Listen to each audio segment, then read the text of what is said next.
Hello coders, I hope you are coding well.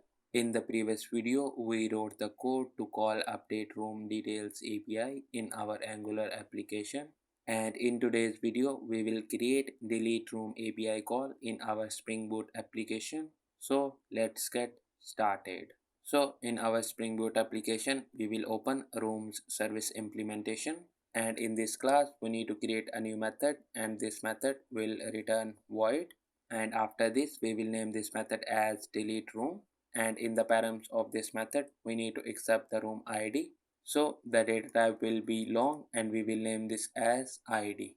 And after this, in the body of this method we will create optional variable of room, and we will name this as optional room. And after this we will use room repository, and we will call a method find by id, and in the params we will pass the id. And after this we need to check the availability of our optional room, so we will write if condition, and in this we will use optional room and we will call a method is present.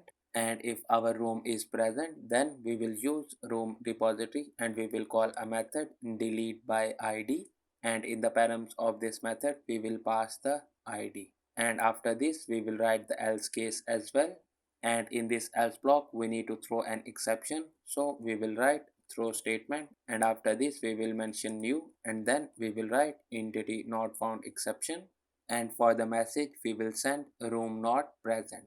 And with this our delete room method is completed in rooms service implementation. Now let's copy this and let's open rooms service, and after this we need to create an endpoint to call this method, so we will open rooms controller, and in this controller we need to create a new method, and this method will return response entity. And after this we will name this method as delete room, and in the params of this method we need to accept the room id, so we will mention at the rate path variable annotation, and the data type of this will be long and we will name this as id. And after this, in the body of this method we will write a try block, and in this try block we will use room service and we will call a method delete room, and in the params of this method we will pass the id.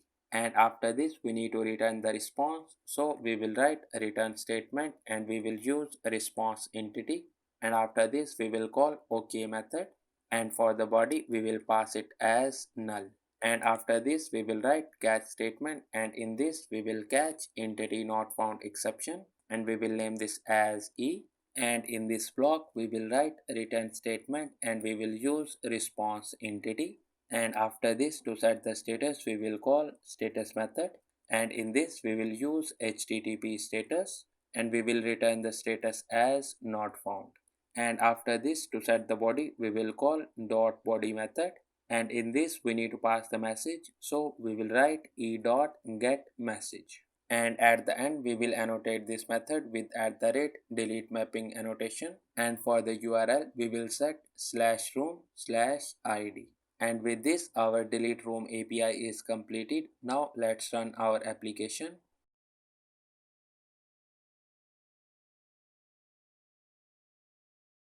And as you can see our application is up without any errors.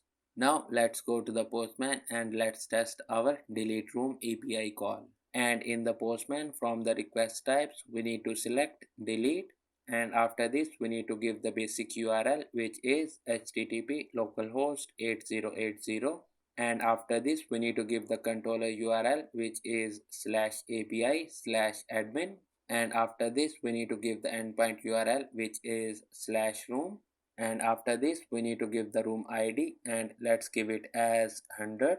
And after this we need to get the jwt token, so let's open the login api call, and in this login api call we will add the details of admin and we will click on this send button, and as you can see we got our jwt token. Now let's copy this and let's open our delete room api call, and in this we will open authorization tab, and from the type we will select bearer token, and after this we will paste the token here, and after this let's click on this send button, and as you can see we got the status 404 not found and we got a message room not present.